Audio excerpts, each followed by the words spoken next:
নিয়ত করেন প্রত্যেকে আজকের প্রশিক্ষণের পর যার যার পরিবারের গোসল দেওয়ার সময় আপনারা প্রত্যেকে উপস্থিত থাকবেন, ওরকম একটা ভেতরে নিয়ত করে ফেলেন। মনে রাখবেন, আপনার বাবার গোসল, আপনার ভাইয়ের গোসল মৃত্যু পরবর্তী, আপনার আপনজনের গোসল আপনি দেওয়ার চাইতে উত্তমভাবে আর কেউ দিবে না, এটা আপনাকে বিশ্বাস করতে হবে।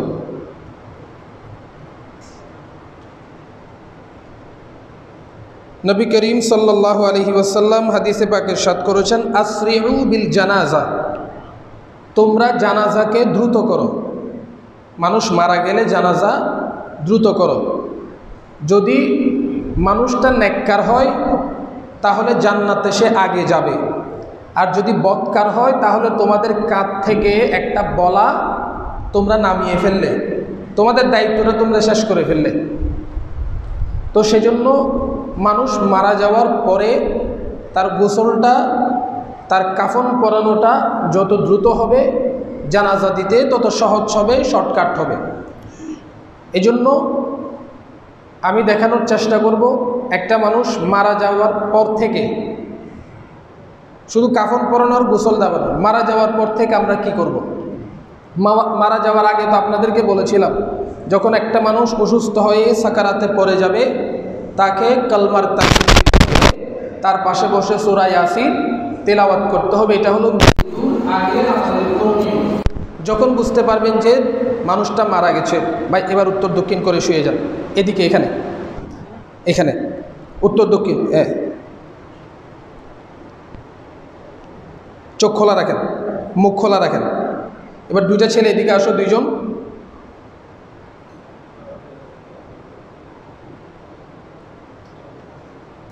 মুখ খোলা রাখেন, মুখ খোলা, আরো খোলেন। আপনি ওইদিকে যান, হাঁটুটা ভাঁজ করে দেন, এভাবে রাখেন, হাত একটা বুকের উপর রাখেন, ব্যাস। ধরেন মানুষটা মারা গেছে, দেখতেছেন সবাই, আরেকটু পেছনে আসেন, আপনিও দাঁড়িয়ে যান। মানুষটা এখন ধরেন এই অবস্থায় মারা গেছে। প্রথম আমরা যেটা করব সেটা হলো ইন্না লিল্লাহি ওয়া ইন্না ইলাইহি রাজিউন। এটা হলো আমাদের 1 নম্বর কাজ। যখন নিশ্চিত হতে পারলাম যে সে মারা গেছে, আমরা কি করব, ইন্না লিল্লাহি ওয়া ইন্না ইলাইহি রাজিউন। 2 নম্বর কাজ, চোখগুলা বন্ধ করে দেব। এইভাবে আমরা বিসমিল্লাহ বলে চোখগুলা বন্ধ করে দেব। এটা হলো মারা যাওয়ার পরে 2 নম্বর কাজ। 3 নম্বর কাজ, পাটা সোজা করে দেন, আস্তে আস্তে আস্তে আস্তে, একদম আস্তে পাটা সোজা করে দিবেন। এদিকের হাতটা এদিকে সোজা করে দেন। পাশাপাশি যদি দেখা যায় মানুষটার মুখ বড় করে হা করে আছে, একটা হা করেন, হা করেন, হ্যাঁ। যদি দেখা যায় মুখটা হা করে আছে, আস্তে করে মুখটার হাটা বন্ধ করে দিবেন। এটা হলো প্রাথমিক কাজ। মারা যাওয়ার পরে এগুলো হলো প্রাথমিক কাজ। মাথাটা সোজা করে দেন। এখন একটা বেডশিট নিয়ে গায়ের উপর দিয়ে দেন, ব্যাস। এটা হলো গোসলের আগে। এটা কখন? মনে করেন মানুষটা মারা যাওয়ার পরে গরম পানি করতে হবে, তারপরে গোসলের আনুষঙ্গিক সব রেডি করতে একটা সময় লাগবে। ওই সময় পর্যন্ত মাইয়িতটাকে এইভাবে রাখবেন, এইভাবে রাখবেন, এটা মনে রাখবেন। আফজল যেটা, উত্তম যেটা, 3 বালতি পানি করবেন। কয় বালতি? গরম পানি করবেন কয় বালতি? মাইয়িতকে গোসল দেওয়ার জন্য পানি করবেন 3 বালতি। একটাতে সাধারণ গরম পানি, কুসুম গরম পানি সাধারণ, আরেকটাতে বরই পাতা মিশ্রিত গরম পানি।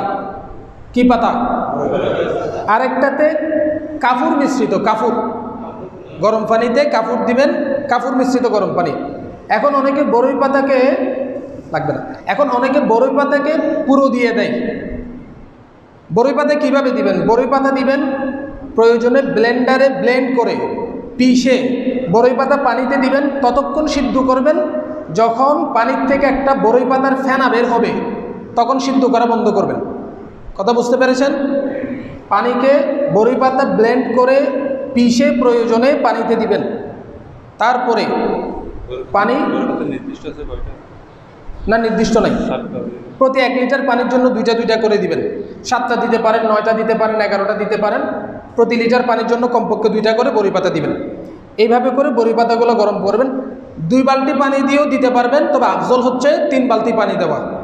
দেখেন, মাইয়িতকে গোসলের স্থান থেকে ঘরের ভিতর মারা গেছে, এখন গোসল দিবে তো বাহিরে। এক্ষেত্রে আপনি কিভাবে নিয়ে যাবেন এটা জানার দরকার আছে। কিভাবে নিয়ে যাবেন? অনেকে করে কি, এদিক থেকে দাঁড়ায়, পা দুটোটা ধরে, আবার ওই দিক থেকে ঘাড় ধরে। এটা এটা এটা এভাবে এটা নিয়ম না। মাইয়িতকে নেবেন এই দিক থেকে, আমার কথা বুঝতে পারতেছেন? এই দিক থেকে এবং এই দিক থেকে, সামনের দিক থেকেও না, পেছনের দিক থেকেও না। কথা বুঝতে পেরেছেন? দুনো পাশ থেকে নিতে পারবেন।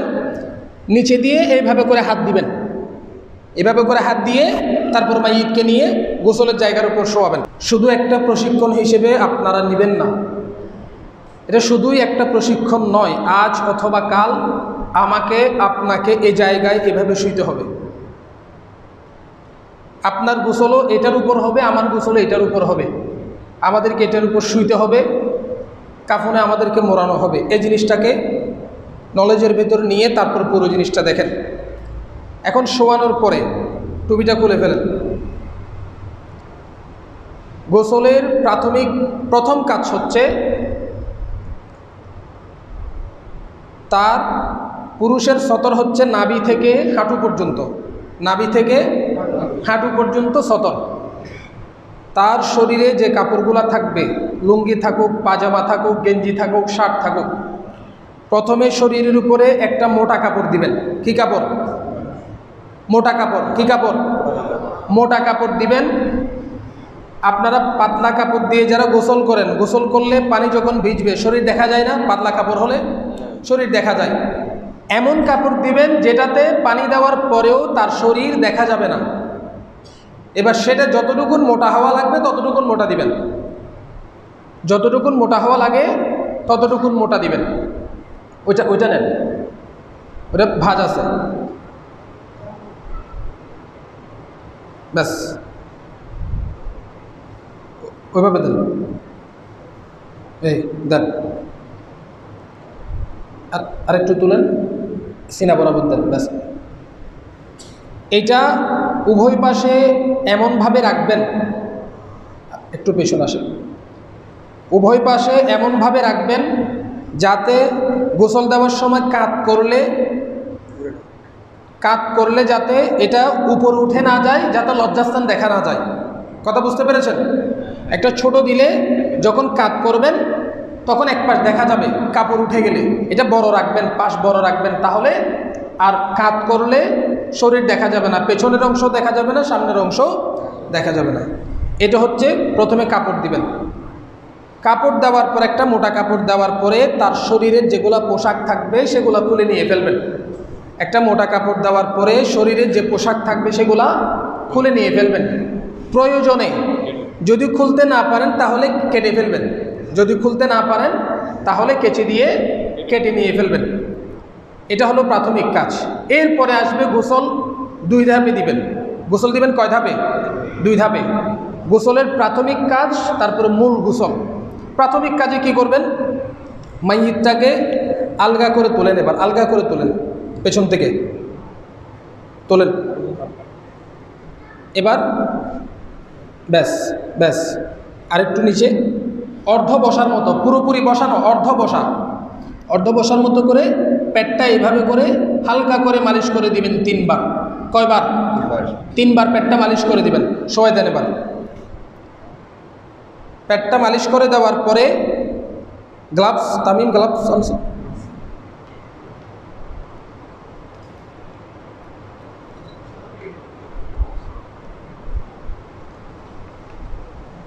এগুলো নেন, হাতে দেন। গোসলের কাজ যারা করবে, মূল গোসলদাতা থাকবে 1 জন, সহকারী থাকবে 2 জন, মোট 3 জন থাকবে। 3 জনের হাতে গ্লাভস দিতে পারবে, কোনো সমস্যা নেই, গ্লাভস দেওয়া যাবে।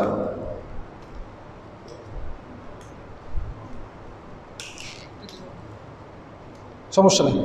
তাহলে এখন কাজ হচ্ছে, প্রথমে আপনি তো কাপড় দেওয়ার পর কাপড়ের ভেতরে হাত দিয়ে তার কাপড়গুলো খুলবেন। কাপড় খোলার পরে পেটে আলগা করে একটা চাপ দিবেন। চাপ দিয়ে যদি কোনো ময়লা বের হয় অথবা নাও হয়, এর পরবর্তীতে ওই যে একজনে কাপড়ের নিচে হাত দিয়ে, লজ্জাস্থান দেখা যাবে না, লজ্জাস্থান দেখা যাবে না, কাপড়ের নিচে হাত দিয়ে তার পেছন থেকে এবং লজ্জাস্থান থেকে ময়লাগুলো একটা টিস্যু নিয়ে অথবা একটা শুকনো কাপড় নিয়ে ময়লাগুলো মুছে নিয়ে ফেলবে। কথা বুঝতে পেরেছেন? বুঝেন নাই? আলগা করে পেটে চাপ দিবে। এখন পেটে চাপ দিলে পেট থেকে ময়লা বের হবে না? এই ময়লাগুলা কাপড়ের নিচ দিয়ে হাত দিয়ে দেন, কাপড়ের নিচ দিয়ে হাত দেন, হালকা করে কাপড় তোলেন, এগুলো মুছে নিয়ে ফেলবে। বুঝতে পেরেছেন? এই জন্য যদি প্রয়োজন হয় তার পা দুটোটাকে একটু আলগা করে দেওয়া যাবে, পা দুটোটাকে একটু তুলে দিলে আরেকজনের নিতে সহজ হবে। কথা বুঝতে পেরেছেন? যদি পা দুটোটা একটু আলগা করে দেন তাহলে নিতে সহজ হবে। এই হলো প্রাথমিক কাজ। 2 নম্বর কাজ, যেটা মাইয়িতকে আমরা নামাজের জন্য যেভাবে ওযু করি সেভাবে ওযু করাই দিবেন। তবে কুলি করানো যাবে না, নাকের ভেতরে পানি দেওয়া যাবে না। কুলি করানো যাবে না, নাকের ভেতরে পানি দেওয়া যাবে না। কি করবেন? হাতে শুকনো কাপড় নিয়ে কাপড় হালকা ভিজিয়ে আপনি দাঁত খোলেন, এভাবে করে দাঁতগুলো মেজে দিবেন অথবা মুখের ভিতরে আঙ্গুল দিয়ে যদি ময়লা থাকে মুছে নিয়ে ফেলবেন। এরপরে কাপড় দিয়ে মুছে নিয়ে ফেলবেন। এরপরে নাকের ভিতর ময়লা দেখলে আঙ্গুলে কাপড় পেঁচিয়ে নাকের ভেতর নিয়ে ময়লা নিয়ে ফেলবেন। কোনোভাবে নাকের ভেতরে পানি দেওয়া যাবে না। এরপর 2 কানের মধ্যে তোলা ঢুকাই দিবেন। কান দুটোটার ভেতর কি ঢুকাবেন? তোলা, যাতে পানি কানের ভেতরে প্রবেশ না করে তোলা দিবেন। এরপর আসবে উযু করার সময় প্রথমে কি করেন? মুখ ধুত করেন। প্রথমে তো কুলি করেন, কুলির পরে তারপরে কুলির জন্য তো আপনি মাসে করে দিলেন, ভেতরে আঙ্গুল ঢুকিয়ে মাসে করে দিলেন, নাকের ভেতরে আঙ্গুল ঢুকিয়ে মাসে করে দিলেন। এখন প্রথমে উযুর জন্য হাতের কবজি পর্যন্ত ধুয়ে দিবেন।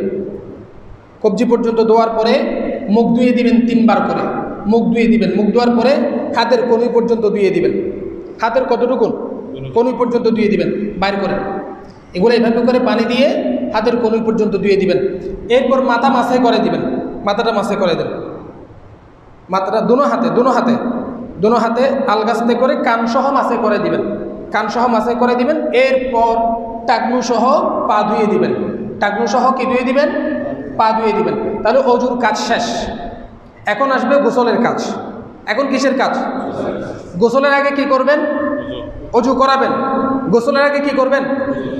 গোসলের প্রথম কাজ হচ্ছে পেটে হালকা চাপ দিয়ে ময়লা থাকলে বের করে ফেলবেন, ময়লাগুলো মুছে ফেলবেন। এটা প্রথম কাজ। প্রথম কাজ কি? পেটে হালকা চাপ দিবেন। বলেন, পেটে হালকা চাপ দিবেন। অনেকেই পেটে যে চাপটা দেয় সেটা পরবর্তীতেও দেয়, একদম লাস্টেও দেয়। কোনো সমস্যা নাই, প্রথমেও দেওয়া যাবে, লাস্টেও দেওয়া যাবে। প্রথমে দিলে সুবিধা কি? ময়লাগুলো যেগুলো বের হয়ে যাবে গোসলের সময় একেবারে পরিষ্কার হয়ে যাবে। প্রথমে দিলে সুবিধা হচ্ছে এটা। এর পরবর্তীতে নামাজের অজুর মতো অজু করাই দিবেন। খবরদার মনে রাখবেন, মাইয়িতের নখ কাটা যাবে না, মাইয়িতের নখ কাটা যাবে না, দাড়ি ছাঁটা যাবে না, বগলের নিচে লোম থাকুক, অবাঞ্ছিত শরীরের লজ্জাস্থানের লোম থাকুক, সেগুলো পরিষ্কার করা যাবে না। মাথায় চিরুনি ব্যবহার করা যাবে না, দাড়িতে চিরুনি ব্যবহার করা যাবে না, চিরুনি ব্যবহার করা যাবে না। এরপর প্রথমে মাইয়িতকে ডান কাত করে শোয়াবেন। ডান কাত করেন, ডান হাত উপরে, ডান হাত উপরে।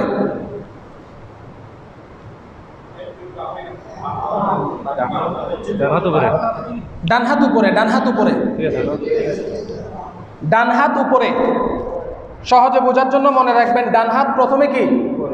ডান হাত উপরে, ডান পাশ থেকে এভাবে, যেটা সাধারণ, এটা সোজা করে দেন। ওনাকে আরেকটি পাশে কি?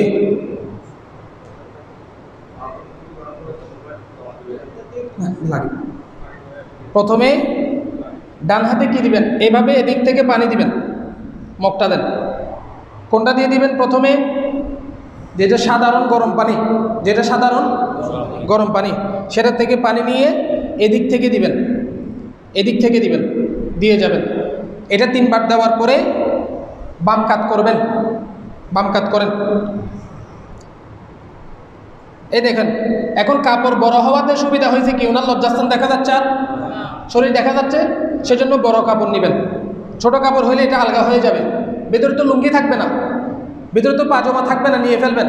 এখন কাপড় যদি ছোট হয় তাহলে ওনার শরীর দেখা যাবে, সেজন্য বড় কাপড় দিবেন। এখন আবার 3 বার পানি দিবেন। 3 বার পানি দেওয়ার পরে এবার ওনার মাথায় সাবান দিবেন, দাড়িতে সাবান দিবেন। কোথায়? মাথায় এবং দাড়িতে সাবান দিবেন। সাবান দিয়ে আপনি এবার সোজা হন।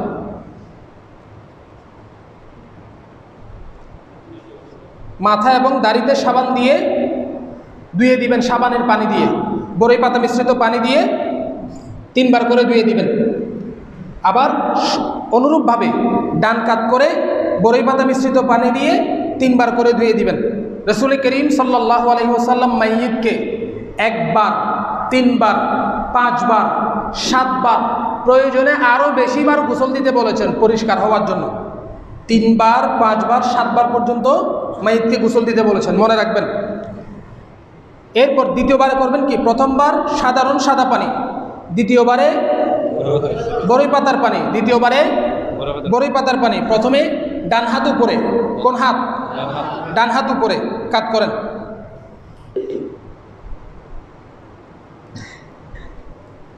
পানি ঢালবেন 3 বার করে, এরপরে বাম হাত, এবং সর্বশেষ কাফুর মিশ্রিত পানি।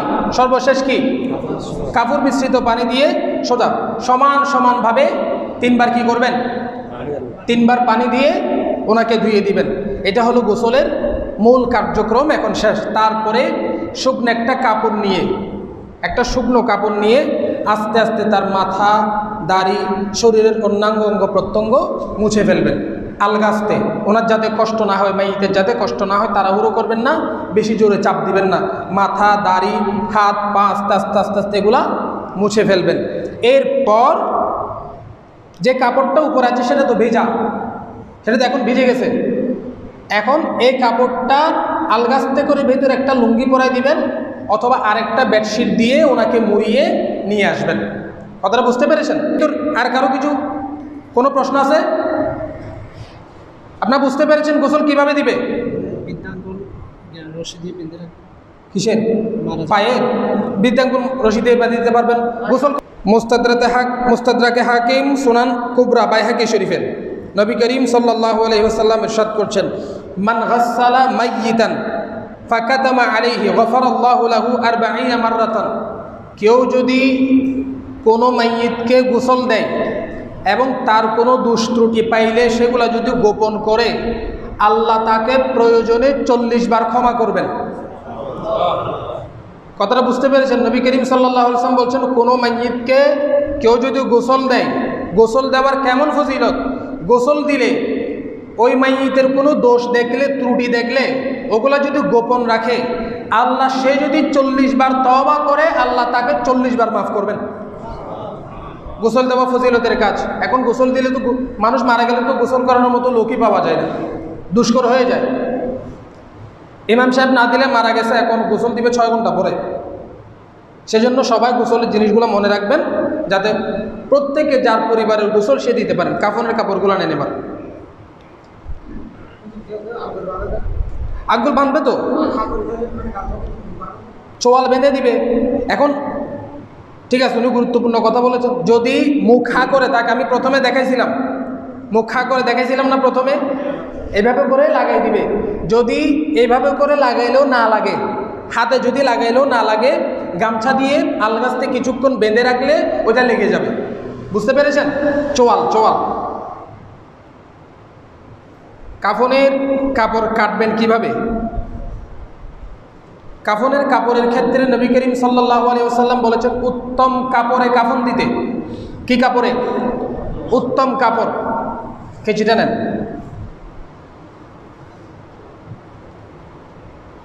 এখন উত্তম কাপড় কীরকম? যেগুলা অতিরিক্ত দামও নয়, অতিরিক্ত সস্তাও নয়, মধ্যম মানের। অতিরিক্ত দামও নয়, অতিরিক্ত সস্তাও নয়, সেগুলাকে বলা হয় উত্তম কাপড়। উত্তম এইটা, এটা বেশি দামও নয়, একেবারে সস্তাও নয়। বাজারে এটার চাইতে অনেক দামি কাপড়ও পাওয়া যায়। আবার এর চাইতে ওরা আমাকে একটা দিয়েছিল প্রথমে, ওটা একেবারে নর্মাল, ওটা ভিজানোর আগেই শরীর দেখা যাচ্ছে, উপর থেকে শরীর দেখা যাচ্ছে। ওই কাফন দিয়ে, ওই রকম কাফন দিয়ে মাইয়িতকে কাফন দেওয়া মানে মাইয়িতের সাথে ধোঁকাবাজি করা, মাইয়িতের সাথে। এখন ব্যবসায়ীরা তো করে, যারা কাপড় বিক্রি করে ওই রকম অনেক ধোঁকাবাজ ব্যবসায়ী আছে, 1 টাকার জায়গায় 5 টাকা লাভ করার জন্য নর্মাল কাপড় দোকানে বিক্রি করে, একেবারে নর্মাল কাপড়। আবার কতগুলো মানুষ খরচ বাঁচানোর জন্য ওই রকম কাপড়গুলো কিনে আনে কাফন দেওয়ার জন্য। মনে রাখবেন, কাফন হবে উত্তম কাপড়ে, কাফন হবে কোনো কাপড়ে? উত্তম কাপড় মানে মধ্যম কাপড়, মধ্যম দামি। এগুলো হাদিস আছে, আমি সময়ের জন্য বলতেছি না। কাফন কাটবেন কিভাবে? কাফন তো অধিকাংশ সময় মসজিদের ইমাম সাহেবরা, মুয়াজ্জিন সাহেবরা কাটেন। তারপর আমি দেখিয়ে দিতাম, পুরুষের কাফন 3টা। কয়টা বলেন? লিফাফা, বলেন না, লিফাফা, ইজার, কামিজ। লিফাফা, ইজার, কামিজ। কয়টা পুরুষের কাফন? 3টা, লিফাফা, ইজার, কামিজ। লিফাফা হবে মাইয়িতের শরীরের মাপের থেকে 1.5 হাত লম্বা। বুঝতে পারছেন? মাইয়িতের শরীরের মাপের থেকে কয় হাত লম্বা? 1.5 হাত লম্বা। এটা হচ্ছে লিফাফা। এটা কি? লিফাফা। 2 নম্বর হচ্ছে ইজার। ইজার হবে মাইয়িতের মাথা থেকে পা পর্যন্ত বরাবর, মাথা থেকে পা পর্যন্ত বরাবর। 3 নম্বর হচ্ছে কামিজ। কামিজ মানে কুর্তা। কামিজ হবে গলার থেকে হাঁটুর নিচ বরাবর। গলার থেকে কতটুকু? হাঁটুর নিচ বরাবর। হাঁটুর নিচে 1 বুশ থাকলে হবে, 1 বিগত থাকলেও হবে, কিন্তু হাঁটুর নিচে হতে হবে। হাঁটুর কি হতে হবে? মনে রাখবেন। তাহলে কিভাবে কাটবেন বুঝতে পেরেছেন? মাইয়িতের মাপ নেবেন প্রথমে, মাইয়িতের মাপ নেবেন, মাপ নিয়ে প্রথমে লিফাফা কাটবেন। এখন ওনাকে তো এইভাবে করে কাপড় দিয়ে ডাইরেক্ট মাপা সম্ভব না। একজন মাইয়িতকে তো ওইভাবে ডাইরেক্ট মাপ দিয়ে মাপা সম্ভব না। সেজন্য কি করবেন? একটা লাঠি অথবা একটা লম্বা কিছুতে মাইয়িতকে মাপবেন, একটা রশিতে মাইয়িতের মাপ নিয়ে সেই অনুযায়ী করে আমরা একদম সরাসরি দেখাবো। এটা ধরেন, আপনি শুয়ে যান, আপনাকে 2 বার শুতে হবে। এখানে শুন, প্রথমে এখানে শুন। প্রথমে লিফাফাটা কাটেন, এদিকে 1.5 বিগত লম্বা রাখবেন, এদিকে 1.5 বিগত, 1.5 বিগত, বিগত সোজা করেন। 1 বিগত, 1.5 বিগত, এতটুকু, এতটুকু ব্যাস। আপনি 1.5 বিগত ধরেন। এবার ওইটা ধরেন, তোলেন, তোলেন, কেচি দেন।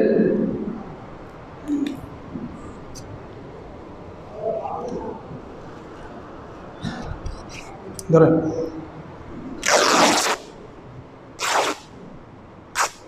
এটা হচ্ছে লিফাফা। এটা কি? প্রথম নাম্বার। 1 নাম্বার কাপড় কি? 2 নাম্বার হচ্ছে ইজার। 2 নাম্বার কি? ইজার হবে মাইয়িতের বরাবর, মাপ বরাবর, মাইয়িতের মাথা থেকে পা পর্যন্ত কাটেন।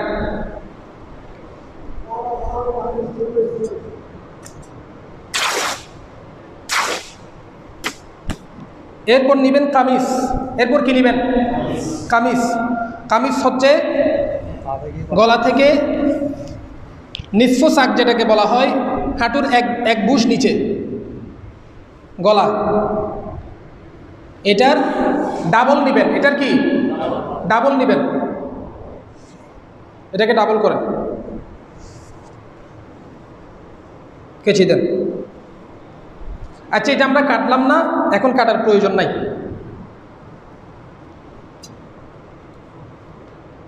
না দেখাই, তারপরও কাপড় একটা বড় কিচ্ছু নয়।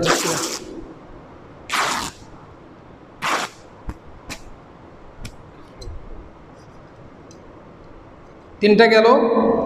এরপর এখান থেকে আপনারা সুতা বের করবেন। এখান থেকে কি বের করবেন? সুতা বের করবেন, রশি বের করবেন। 3টা কমপক্ষে, বেশি লাগলে 5টাও নিতে পারবেন। কমে কয়টা? 3টা। বেশি লাগলে 5টাও নিতে পারবেন। এটা তো ছোট হচ্ছে। আচ্ছা, আমি গলা কাটাটা দেখাই, সুতা আমার ভাইয়েরা কেটে দিবে। সোজা করেন। সমান করেন, উভয় দিকে সমান করেন। সমান হয় নাই, সমান করেন। বাস দেন, মাঝখানে বাস দেন।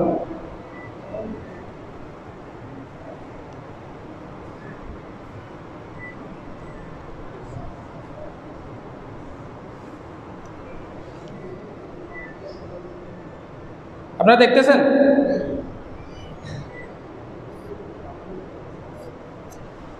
রাখেন। এবার সুতা বাইর করেন। হাড়ি দিবেন, দেখাই না।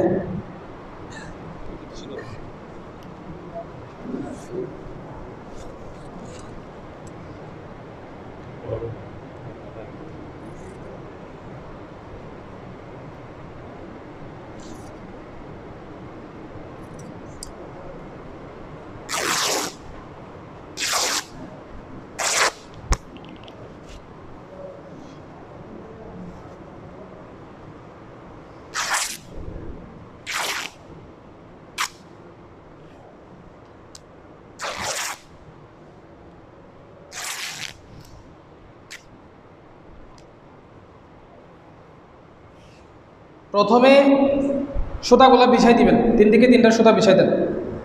মাইয়িতকে কফিনে তোলার আগে আমি দেখছি বিভিন্ন জায়গায় মাইয়িতকে বারবার কষ্ট দেওয়া হয়, বারবার কষ্ট দেওয়া হয়। সেজন্য আপনারা এদিকে দেন, এদিকে দেন, এদিকে দেন, এটার ভিতরে দেন। হ্যাঁ, ঠিক আছে, পিছনে দেন।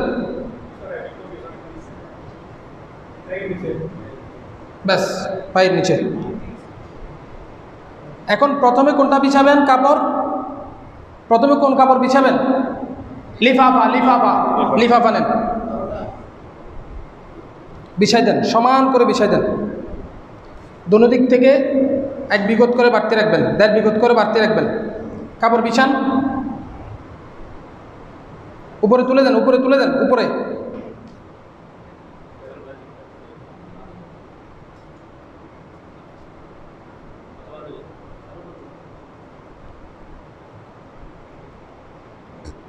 এবারে ইজার, এবারে ইজার বিছান।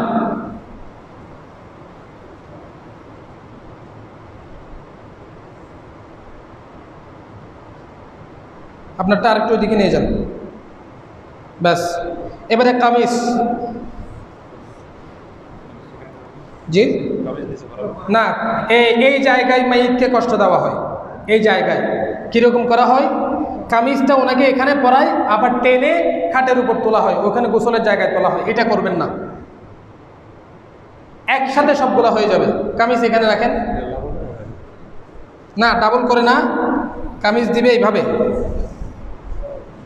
এটা ওদিকে দেন, গলা কাটতে হবে, কাটতে আমি দেখাবো। গলার জায়গায় দেন, গলার জায়গায়। এইবার কেচি নেন,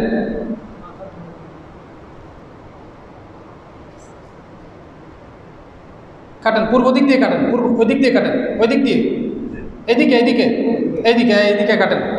ব্যাস, এবার এদিকে কাটেন, কাটেন। ব্যাস, এবার অল্প করে এদিকে কাটেন। ব্যাস ব্যাস, এত বড় না, ওদিকে কাটেন।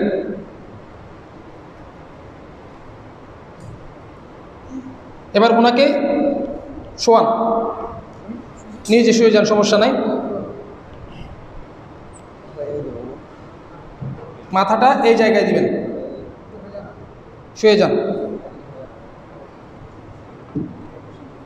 আর একটু সামনে যান, সমস্যা নেই, পা বাইরে থাক, সমস্যা নাই।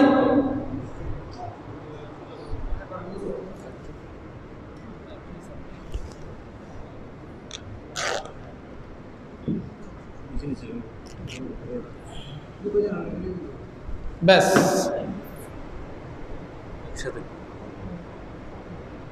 এটা সোজা করেন। এবার আপনি আরেকটু পেছনে যান, ওনাকে ধরে আরেকটু পেছনে নিয়ে যান, নিয়ে যান, সমস্যা নেই, নিয়ে যান। আরেকজন ধরো।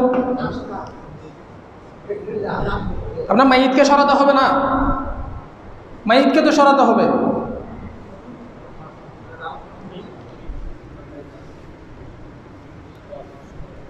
এখন দেখেন এই কাজটা সহজ হয়েছে না? এখন 3টার উপরে একবারে শোয় দিবেন, 3টার উপরে একবারে শোয় দিবেন। তারপর প্রথমে বাম পাশ থেকে দিবেন, দেন, এবার এটা দেন। এবার ইজাত তোলেন, পাগুলা সোজা করেন, পা একটার সাথে একটা লাগাই দেন, তোলেন। এবার এটা তোলেন, তোলেন। এবার লেফাফা তোলেন, বাম পাশে আগে তোলেন না,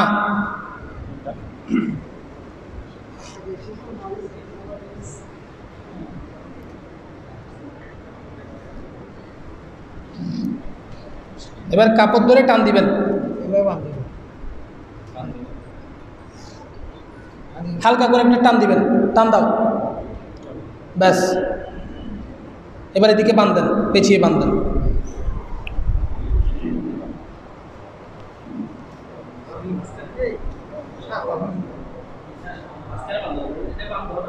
দেখেন কাপড় বিছানোর সময় একটা জিনিস খেয়াল রাখবেন, দেখেন এইদিকে কাপড় বেশি চলে আসছে, ওইদিকে কাপড় কম, এটা মেজারমেন্ট সঠিক করে দেওয়ার চেষ্টা করবেন। আর দেখেন কাপড়ের প্রস্থ যদি বড় না হয়, এ দেখেন কাপড় একদম মুখোমুখি, কাপড় একদম মুখোমুখি, সেজন্য কাপড়ের প্রস্থ বড় হতে হবে। হ্যাঁ, মাঝখানে গিরে দিয়ে ফেলবে, সমস্যা কি?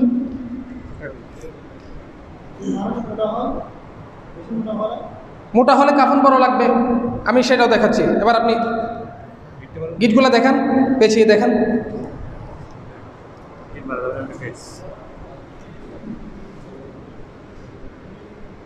বেশ, আপাতত চলবে। এবার মোটা হলে কি করবে সেটা আমি দেখাচ্ছি।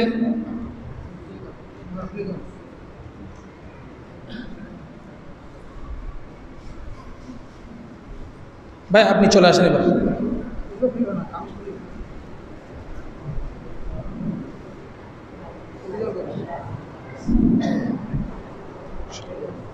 মোটা হলে কি করবেন, কাপড় দুটোটা নিয়ে ফেলেন, এটা সরাই ফেলেন, এবার এটা সরাই ফেলেন,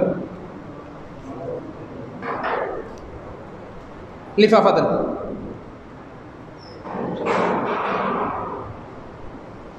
কাপড় দেওয়ার আগে রশিগুলা দেবেন, আমি এখানে রশি দিচ্ছি না, বাতাসে চলে যাবে, লাগবে না। কাপড় দেওয়ার আগে রশি দিবেন, লিফাফা বিছান।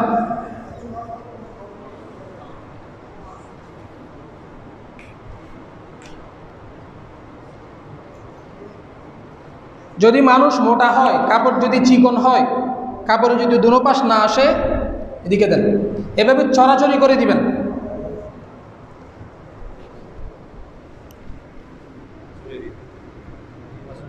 ডান পাশে বেশি রাখবেন, ডান পাশে, এদিকে বেশি রাখবেন। কথা বুঝতে পেরেছেন? মানুষ যদি মোটা হয় এই পাশে করে বেশি রাখবেন। এবং আরেকটা জিনিস খেয়াল করেন, মানুষ যদি মোটা হয় সেক্ষেত্রে কাপড় দুটোটা এরকম ছোট করে কাটবেন না, একটাকে, দুটোটা প্রায় সমান করে কাটবেন, দুটোটা প্রায় সমান করে কাটবেন, যাতে এক পাশ দেখা না যায়। কথা বুঝতে পেরেছেন? লিফাফা এবং ইজার এক বুশ পরিমাণ বড় ছোট রাখবেন, দুটোটা প্রায় সমান করে রাখবেন। আপনার এই তো সবগুলো বুঝতে পেরেছেন? বুঝতে পেরেছেন সবগুলো? আর কোনো প্রশ্ন থাকলে করে ফেলেন। জি,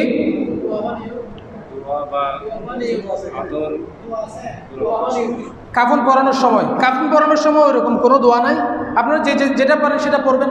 সূরা ফাতিহা পড়লে সূরা ফাতিহা পড়বেন, অথবা অন্য কোনো দোয়া দিয়ে পড়বেন, দরুদ শরীফ পড়বেন। কাফন পরানোর সময় নির্দিষ্ট কোনো দোয়া নাই। ও কাফন দরুদ শরীফ পড়া যাবে, সমস্যা নাই। আরেকটা জিনিস আমার ছুটে গেছে, সেটা হলো মাইয়িতকে কাফন লাগাতে হবে। কাফুর, কাফুর, কাফুর কোথায় দিবেন? গুড়ি কাফুর কোথায় দিবেন? কপালে। কোথায়? কপালে।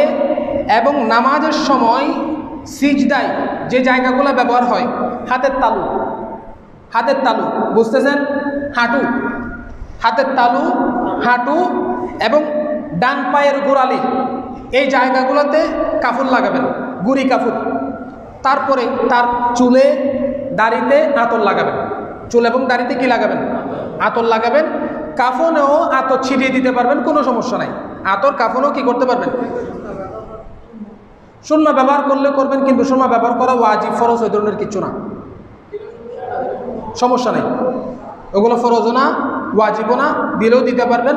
তবে যদি দেখেন যে সুরমা দেওয়াটা মাইয়িতের জন্য কষ্টকর হবে, কেন দিবেন?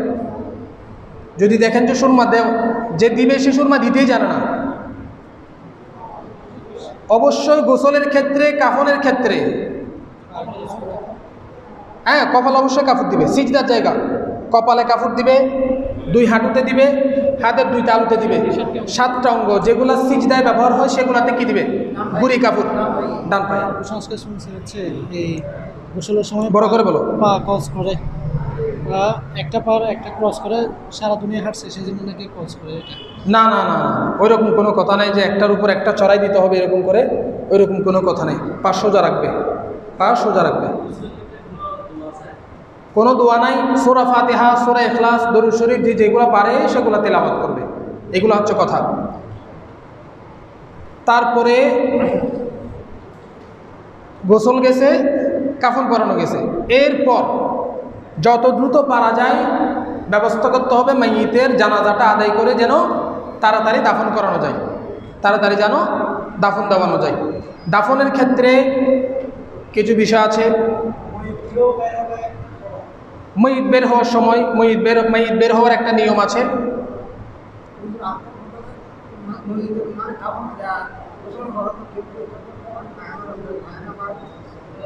গোসল দেওয়ার পরে যদি দেখেন যে তার লজ্জাস্থান দিয়ে কোনো ময়লা বের হচ্ছে, তাহলে ময়লাগুলো মুছে পরিষ্কার করে নিয়ে ফেলবেন। এর জন্য পুনরায় গোসল দিতে হবে না।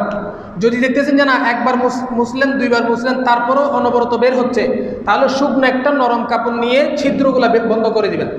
কথাটা বুঝতে পেরেছেন? ছিদ্রগুলা বন্ধ করে দিবেন। অনুরূপভাবে নাক দিয়ে, কান দিয়েও সেম কথা, ফোটা ফোটা রক্ত বের হচ্ছে, মুছে দিবেন। 1বার 2বার 3বার অনবরত বের হচ্ছে, তোলা দিয়ে দিবেন। কথা বুঝতে পেরেছেন?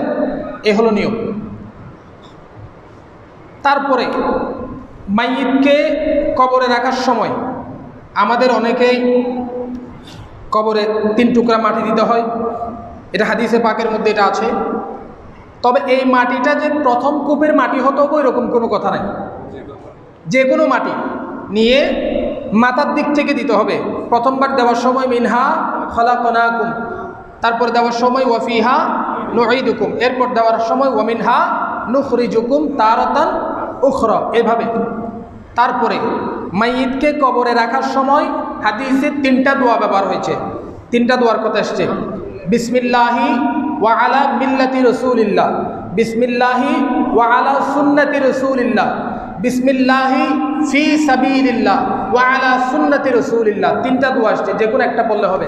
আমরা তো পড়ি বিসমিল্লাহি ওয়া আলা মিল্লাতি রাসূলিল্লাহ। এই দোয়াটা পরে মাইয়িতকে কবরে নামাবেন।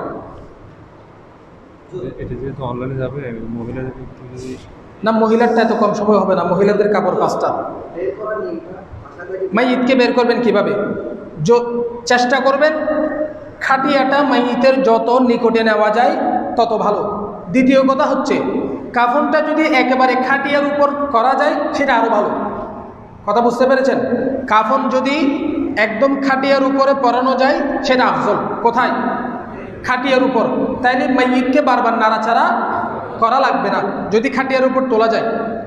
দ্বিতীয় কথা হচ্ছে যদি খাটিয়ার উপর ধরেন কাফন পরাবেন, এখন জানাজা আরও 2 ঘন্টা পরে, এখন খাটিয়ে তো বাইরে রাখবেন, তাহলে ঘরের ভিতর কাফন পরাই ফেলবেন, সমস্যা কি? কিন্তু কাফন পরানোর পরে মাইয়িতকে ঠিক যেভাবে সুন্দরভাবে গোসলের জন্য, কাফনের জন্য আপনি আড়াআড়ি করেছেন, সেভাবে করে খাটিয়ার উপর তুলবেন। খাটিয়ার উপর তুলে আপনি 40 কদমের যে কথাটা আছে, আমাদের সমাজে একটা কথা প্রচলিত আছে 40 কদমের। আল্লাহর নবী হাদিসে পাকে বলেছেন কাঁধ বদল করতে, কাঁধ বদল করতে। শুরু হবে মাইয়িতের ডান কাঁধ থেকে। মাইয়িতের কোন কাঁধ?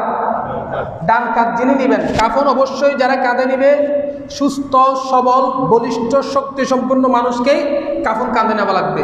কারণ একটা খাটের ওজন আছে, একটা মাইয়িতের ওজন আছে, 2টা মিলাই শরীরের উপর যারা ভর সহ্য করতে পারবে তারা নেবে।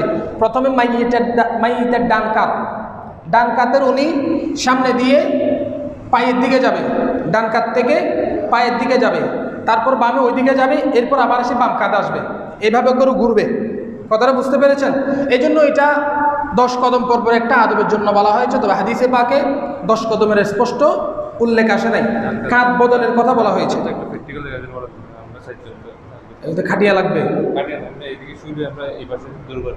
শোন আপনি শোন একটু করে।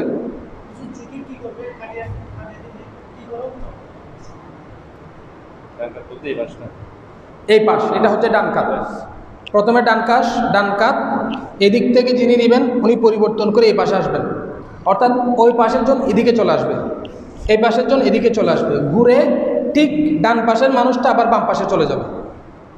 এভাবে এটা হচ্ছে কাত পরিবর্তন। এভাবে কাত পরিবর্তন করাটা সুন্নত, রাসূল করিম সাল্লাল্লাহু আলাইহি ওয়াসাল্লামের হাদিস থেকে এটার প্রমাণ আছে। খাটের ভিতর বাইরে এগুলো এরকম কোনো ধরা বাঁধা নাই। কার মাথা? ডান কাঁধে নিবে, ডান কাঁধে। আমি আপনাকে বললাম তো, খাটিয়া তুলবে কোন কাঁধে? খাটিয়া থাকবে, খাটিয়ার পায়া থাকবে ডান কাঁধে।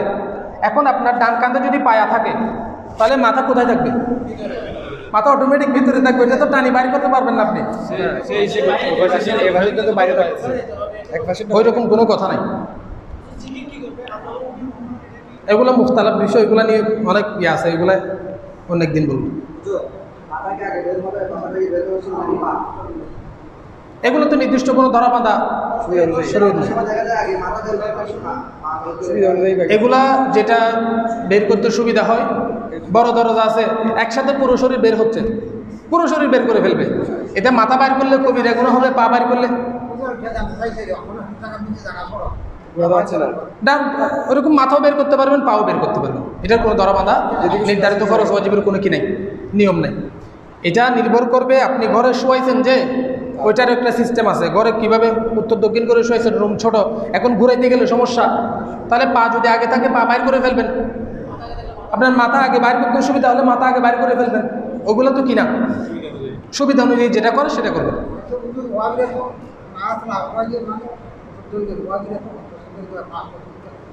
লা হাওলা ওয়ালা কুওয়াতা ইল্লা বিল্লাহিল আলিয়্যিল আযীম।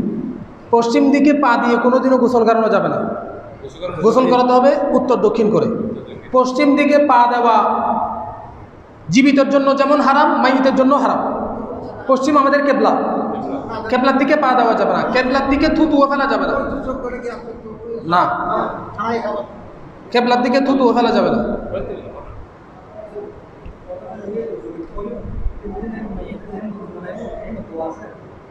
কিসের দোয়া? ওযু করানোর সময় দোয়া আপনারা পড়তে পারেন, সমস্যা নাই। বিসমিল্লাহির রহমানির রহিম। ওয়া আরসালনাকা ইল্লা রাহমাতাল লিল আলামিন। মারহাবা ইয়া মারহাবা ইয়া মারহাবা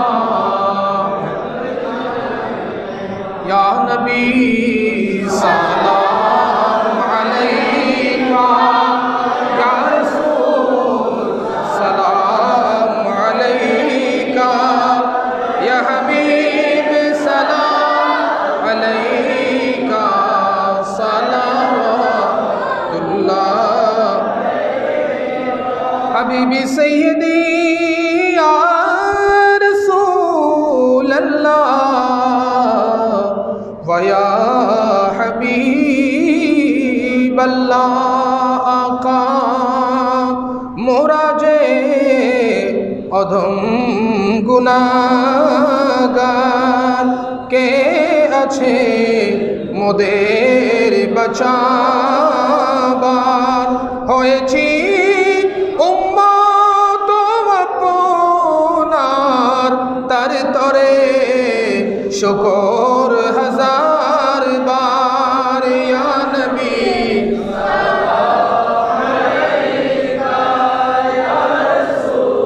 সালাম আলাইকা ইয়া হাবিব সালাম আলাইকা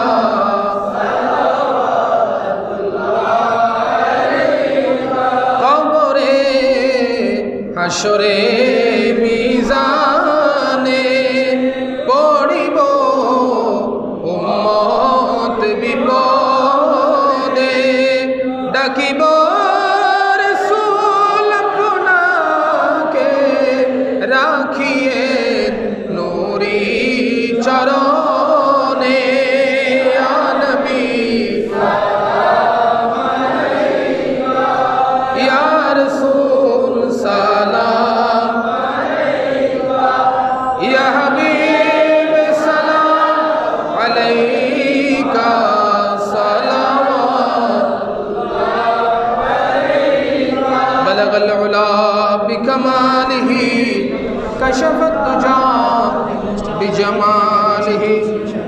حسنت جميع خصاله صلوا عليه وآله আল্লাহ রাব্বুল আলামিন আমাদের সকলকে যে জিনিসটা আমরা শিখলাম মনে রাখার এবং সঠিকভাবে আমল করার তৌফিক দান করুন।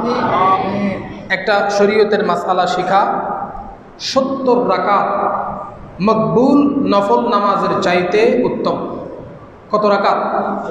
70 রাকাত মকবুল নফল নামাজের চাইতে উত্তম। আমি এই জিনিসটা স্টাডি করার সময় আল্লাহর ফজল ও করমে কতগুলো নতুন জিনিস আল্লাহ আমাকে জানার সুযোগ করে দিয়েছেন। আমাদের অনেক মায়েদের গর্ভপাত হয় না, গর্ভের সন্তান নষ্ট হয়ে যায়। নবী করিম সাল্লাল্লাহু আলাইহি ওয়াসাল্লাম হাদিসে ইরশাদ করছেন, কোনো মায়ের গর্ভপাত হলে সে যদি সবর করে, তার স্বামী যদি সবর করে, কিয়ামতের ময়দানে আল্লাহ যখন ওই সন্তানের মা বাপকে জাহান্নাম দিবে, ওই সন্তানের মা বাপকে জাহান্নাম দিবে, ওই সন্তান আল্লাহর দরবারে বলবে, ও খোদা, আমাকে তো ছোটবেলায় মা বাবার কোল থেকে কেড়ে নিয়ে মা বাপকে একটা কষ্ট দেওয়া হয়েছে, আল্লাহ এখন আবার আমার সামনে আমার মা বাপকে জাহান্নাম দেওয়া হবে। তখন আল্লাহ রাব্বুল আলামিন ওই নবজাতক, ওই মাসুম বাচ্চার জন্য আল্লাহ তার মা বাবার জাহান্নামের ফয়সালা পরিবর্তন করে জান্নাত দিবে। এবং হাদিসে এইভাবে বর্ণিত হয়েছে, ওই গর্ভপাতকৃত সন্তানটা মা বাবার নাভির রজ্জু ধরে টেনে টেনে জান্নাতে নিয়ে যাবে, টেনে টেনে জান্নাতে নিয়ে যাবে। তো এইভাবে আমাদের ইসলামী শরীয়তে আমরা মুসলমান হয়েছি, চেষ্টা করবেন যেন নামে মাত্র মুসলমান না থাকি। আজকে একটা জিনিস জানলাম, কালকে আরেকটা জানবো, পরশু আরেকটা জানবো। জানার খাতা বড় করবেন, জ্ঞানের খাতাটা বড় করার চেষ্টা করবেন। পৃথিবীতে দুইটা জিনিসের সবসময় দরকার, একটা হলো উপার্জন, আরেকটা হলো জ্ঞান অর্জন। একটা হলো উপার্জন, আপনি হালালভাবে যত বেশি কামাই করতে পারবেন আপনার জন্য ভালো, দিন ধর্মের খেদমত করতে পারবেন। আরেকটা হলো জ্ঞান অর্জন, যত বেশি শিখতে পারবেন তত বেশি ভালো। আল্লাহ আমাদেরকে তৌফিক দান করুন। গৌসে কমিটির ভাইয়েরা যারা টাকা পয়সা খরচ করে যে কাফন কিনতে ইত্যাদি আনুষঙ্গিক, আল্লাহ তাদের টাকা পয়সা রুজি রোজগার এলম কালামের মধ্যে বরকত দান করুন। এই যে ছোট ছোট মাসুম বাচ্চারা, আল্লাহ তাদেরকে দ্বীনের সৈনিক হিসেবে কবুল করুন। এই পুরো অনুষ্ঠান থেকে আল্লাহ আমাদেরকে মওতের ডর অর্জন করার, মওতের ব্যাপারে সতর্ক হওয়ার তৌফিক দান করুন। আল্লাহুম্মা আমিন। আলহামদুলিল্লাহি রাব্বিল আলামিন ওয়াসসালাতু ওয়াসসালামু আলা হাবিবিহিল কারীম ওয়া আলিহি ওয়া আসহাবিহি আজমাইন। ইয়া ইলাহাল আলামিন ইয়া আরজুহু हमारे कबूल इस्तजिब हाज़ा दुआई मुस्तफ़ा के वास्ते। मदीना नो देखा तो कुछ भी न देखा, मुहम्मद की रौज़ा है जन्नत की नक्शा। या इलाही अपनी ज़ात किबरिया के वास्ते खोल दे दरवाज़ा-ए रहमत गदा के वास्ते। रब्बुल आलमीन আল্লাহ আমাদের জিন্দগির तमाम গুনাহ মাফ করে দাও, আমাদের মা বাবার গুনাহ মাফ করে দাও, আল্লাহ আমাদের ভাই বোনদের গুনাহ মাফ করে দাও, আমাদের পরিবার পরিজন, দাদা দাদি, নানা নানি, শ্বশুর শাশুড়ি, বিশেষ করে আমাদের মুহতারাম উস্তাদদের জিন্দগির গুনাহ হাতে মাফ করে দাও। আল্লাহ আমরা যারা উপস্থিত হয়েছি আমাদের সকলের জিন্দগির तमाम গুনাহ মাফ করে দাও। আল্লাহ আজকের এই অনুষ্ঠান, আজকের এই কর্মশালা, প্রশিক্ষণ, আল্লাহ কাল কিয়ামতের ময়দান আমাদের নাজাতের ওসিলা বানিয়ে দাও। মাওলাই করিম আমাদের মেহেরবান মা বাবার গুনাহ মাফ করে দাও। যাদের মা বাবা কবরস্থ হয়েছে জান্নাত নসিব করো মওলা, যারা দুনিয়ায় বেঁচে আছে হায়াতে তৈয়বা তবিলা নসিব করো মওলা। আমাদেরকে জীবনে একবার হজ্জে বাইতুল্লাহ নসিব করো, জিয়ারতে মদিনা নসিব করো। আল্লাহ আমাদের ভেতরে মওতের ডর পয়দা করে দাও, মওতের ভয় পয়দা করে দাও, জাহান্নামের ভয় পয়দা করে দাও। মওলা আমাদেরকে পাঞ্জেগানা নামাজি বানিয়ে দাও। তোমার প্যারা হাবিবের ওসিলায় আমাদের দোয়া মুনাজাত ফরিয়াদকে কবুল করে নাও। ওয়া সাল্লাল্লাহু তাআলা ওয়া সাল্লামা আলান নবিয়িল আমিন ওয়া আলিহি ওয়া আসহাবিহি ওয়া আহলি বাইতিহি ওয়া যুররিয়াতিহি أجمعين واجعل آخر كلامنا عند سكرات الموت شهادة لا إله إلا الله محمد رسول الله.